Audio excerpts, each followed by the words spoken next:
Olá, meu amigo, minha amiga. Te convido a prosseguir comigo em mais uma leitura, né? Hoje será o capítulo 4 do livro O Mundo Já Foi Melhor, com o título Como a Arca Foi Construída.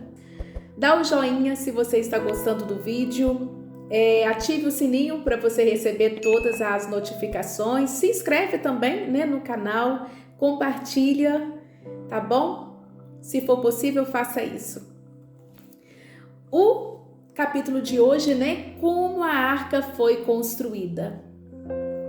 A terra ela estava prestes a ser destruída por um dilúvio. Noé e sua família, juntamente ali com animais, aves e outras criaturas, né, selecionadas, deveriam ser preservadas em um grande barco. E esse grande barco deveria ser construído segundo a orientação que Deus, entregaria ali.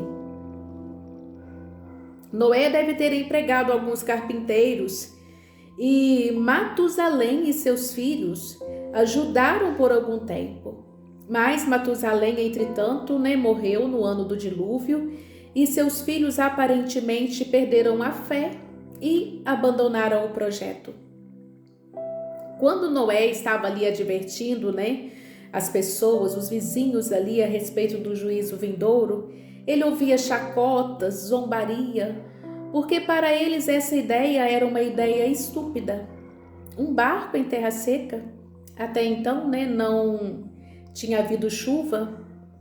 Como poderia acontecer então chuva agora? Eles se perguntavam de onde viria essa chuva? E eles ficavam só debochando, ali de Noé. O relato nos diz que Noé, ele usou madeira de ciprestes. Mas devido a problemas de tradução, devido a mudanças, de linguagens, alguns termos bíblicos nem sempre transmitem ali o significado original,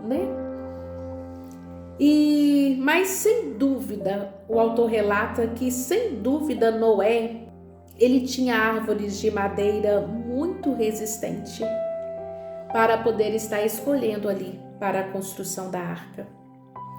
Talvez muitas espécies que nem existem hoje, mas podemos ter certeza de que Noé, ele escolheu a melhor madeira que poderia haver.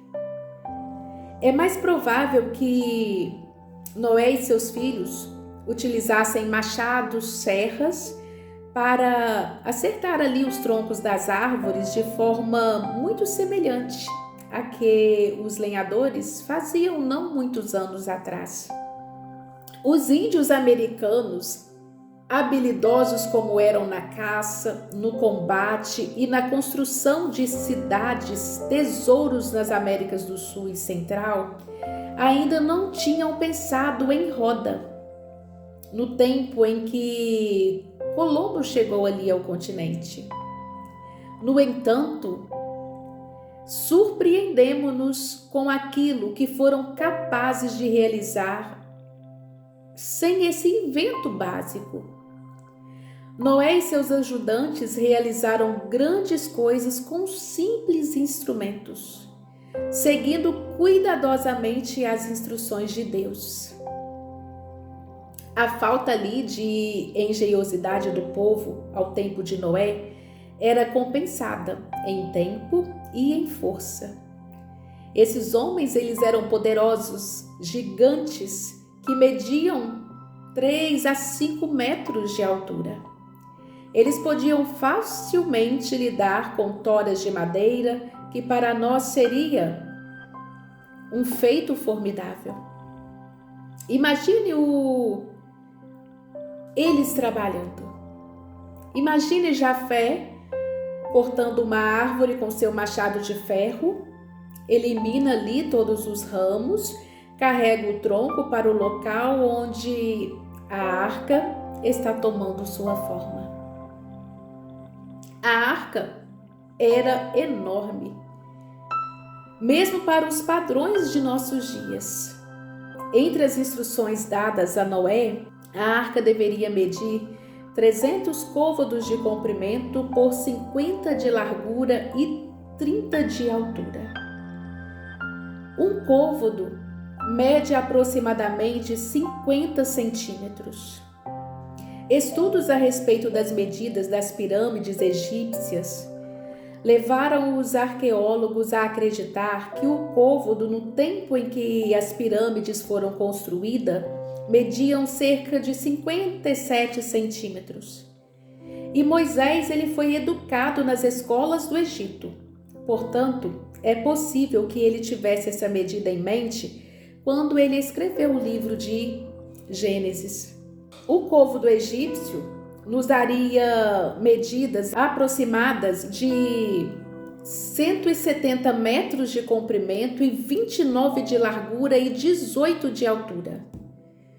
O volume do espaço seria de aproximadamente 700 mil metros cúbicos. Considerando as extremidades mais estreitas do barco, poderíamos arredondar para 600 mil metros cúbicos.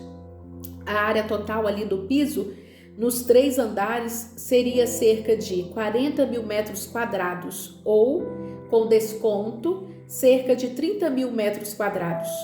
Havia também jaulas, gaiolas e ninhos. O espaço foi, sem dúvida, aproveitado ali ao máximo. Os animais maiores ocupavam provavelmente o andar inferior. O teto deveria ser autossuficiente para acomodar elefantes, girafas ou seus ancestrais. Possivelmente havia pássaros e animais pendurados em gaiolas próximos ao teto e passagens entre os estábulos individuais utilizados por Noé e seus filhos para poder alimentar ali os animais. Havia 7 pares de animais limpos e apenas 2 pares de animais imundos. Se considerarmos que há mais de 1 milhão de espécies de animais no mundo atualmente, poderemos nos admirar como todos couberam e viveram na arca durante aquele período. Mas, no entanto, quando examinamos esse número, ele não parecerá tão grande quanto à primeira vista. Por exemplo, 800 mil dessas espécies são insetos.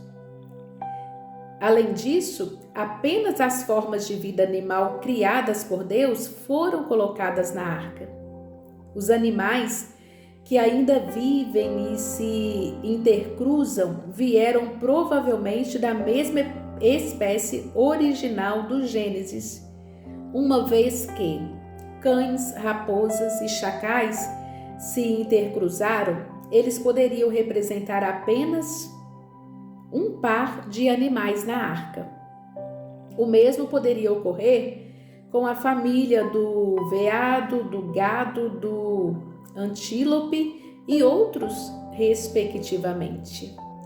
Fazendo um cálculo ali para investigar a possibilidade de que todas as espécies do Gênesis tivessem entrado na arca, eles analisaram o registro de todos os animais do mundo e tentaram determinar quais devem ter se originado de ancestrais comuns. E então calcularam o tamanho do espaço que cada espécie necessitaria para ficar confortavelmente distribuída em compartimentos de 2 ou 7 pares. Uma estimativa já feita calculou um total de 18.288 metros cúbicos, cerca de 3% dos 600 mil metros cúbicos disponíveis na arca. A área do piso necessário seria de 1.828 metros quadrados, ou 4% do espaço disponível. Não podemos, esperar que este cálculo seja preciso, mas deixa muito espaço para que os animais possam se movimentar, alimentar e acomodar. Assim, é perfeitamente plausível que as espécies originais pudessem ter sido abrigadas na arca. Porque quando dividimos os 18 metros de altura da arca em 3 compartimentos, calculamos que cada um deveria medir aproximadamente 6 metros do chão até o teto. Como uma girafa adulta mede cerca de 6 metros, o compartimento inferior deveria ter aproximadamente 7 metros. E os outros dois poderiam ter 3,5 cada, deixando 60 centímetros de espessura para cada piso e 2,5 metros para a parte inferior da arca. Assim haveria espaço suficiente para estábulos, ninhos, gaiolas e o que quer que fosse ali necessário. Não sabemos, o que os animais comeram enquanto estiveram ali na arca. É difícil imaginar os carnívoros retornando de repente ao regime vegetariano. Mas sabemos que havia muitos animais ferozes na arca de Noé. Pode ser que a população de roedores fosse controlada pelos animais selvagens, como ocorre atualmente. Há sempre alguns animais, pássaros e especialmente insetos, que se multiplicam tão rapidamente que medidas controladoras são necessárias para impedir que infestem seu habitat. Alguém sugeriu que os animais escolhidos para a arca eram novos, tornando-se, portanto, mais fáceis de controlar. Se foi assim, a quantidade de alimento deve ter sido reduzido. Prover ração para todos os animais constituía um sério problema para Noé. Foi sugerido também que muitos animais deveriam ter hibernado durante o período em que estiverem na arca. Se isso ocorreu, muitos problemas de alimentação e cuidados foram reduzidos. Mas Noé deveria ter armazenado grande quantidade de feno, grãos, sementes, castanhas, nozes e frutas no andar superior da arca. Alimentos que se conservariam sobre as condições precárias que prevaleceram durante o dilúvio. Noé conservou ainda algumas sementes para plantar quando saíssem da arca. Deveria haver aberturas ali no assoalho do celheiro, através das quais o feno pudesse ser jogado para os andares inferiores. O número significativo de animais provavelmente andava solto e se alimentava em comum. O que era desperdiçado por um, o outro aproveitava como alimento. Alguns, sem dúvida, teriam que ser alimentados em suas jaulas, especialmente os carnívoros, de maior parte. Bom, algumas pessoas, no senso prático, poderão perguntar o que Noé fazia com todo o excremento acumulado de todos esses animais. É possível que o assoalho fosse feito de estrados, permitindo assim que os excrementos caíssem embaixo do andar inferior. E ali as bactérias, os insetos, os ratos, os mussaranhos agiriam arejando os dejetos, permitindo sua decomposição natural e transformando-os em substância inodora. O calor gerado ajudaria a manter comodamente os pássaros e animais. Esse sistema é usado por algum fazendeiro, criadores de gado de corte, que consideram tal método prático. Alguns talvez também perguntem como os homens daquele tempo puderam conceber e realizar um projeto tão grande como a arca, uma vez que não havia nada parecido anteriormente. Mas temos que nos lembrar de que Caim construiu uma cidade na terra de Nod e lhe deu o nome de seu primeiro filho. Passaram-se séculos até se chegar ao inventivo filho de Lameque. Apenas sabemos, de modo geral, as habilidades que os homens possuíam antes do dilúvio. Eles competiam na construção de casas suntuosas, tal como os homens fazem hoje em dia. Considere o que o homem construiu após o dilúvio. Nimrod ele ergueu uma cidade e a seguir o povo começou a construção da Torre de Babel, com o intuito de alcançar o céu. Algum tempo depois, as pirâmides e as ricas cidades do Egito foram construídas com grande precisão e habilidade. Como os homens primitivos puderam cortar e polir enormes pedras com ferramentas rústicas? Como eles puderam transportá-las através de grandes distâncias e colocá-las umas sobre as outras e ajustá-las tão perfeitamente? Como puderam predeterminar a altura da pirâmide da sua base e como puderam planejá-la para tomar uma forma simétrica tão bela? É maravilhoso, sem dúvida. Não muito tempo depois, algumas das outras maravilhas do velho mundo foram construídas. E ele finaliza esse capítulo, o autor, Heuerberg, ele finaliza o capítulo falando assim: quando estudamos detalhadamente algumas das criações mais antigas do homem, podemos ter melhor ideia a respeito dos seres humanos e dos poderes físicos, intelectuais que receberam do Criador. Eram bem diferentes dos primitivos, sub-humanos, que muitos creem terem sido os ancestrais do homem. E assim finaliza o 4º capítulo. Vou estar disponibilizando, como eu falei no outro, algumas imagens aqui com escritas, para você poder estar lendo, estar tendo a sua imaginação aí também, entrando no relato.